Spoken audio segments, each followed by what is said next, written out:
Kristoffur Jacobsen till tappa 2-0 och hemma vet det mot igen så i och tidigare framvis attaster i Vodafone-dalten. Vart det det hade då våna och vanta finns in Marburg. Ja, vi får helt säkert in för att vinna och alltid ta oss att spela någon. Så att ha skorat när 5 minuter till att Solja serve. Men I allt så måste det vi för in och försöka kämpa för att få tröst i det. Helt säkert. Då är snökran stora möjliga självor. Det manglar det kanske möjliga när det en stora möjliga för lag och titta då en 2-3 go-skott i södra lagen. Happy kör vi.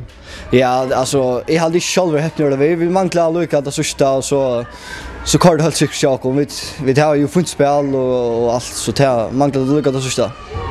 Och det så är ganska lucka vi har varit. Det kanske var så det brackligare det ändå var till de sista test.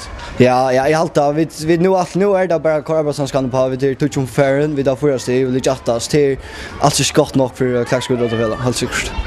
Det att Norge Väster och IF helt inte får steg på sjur det. Det ganska hjälper lösen på stövna vi till att trönger så för undan det kan ta halven jag nu. Ja, det är så det otroligt gott men jag vet det var så det IF och Norge Väster rätt så det allt ständer upp igen vi vill inte fara ner än och vi fär helt ner.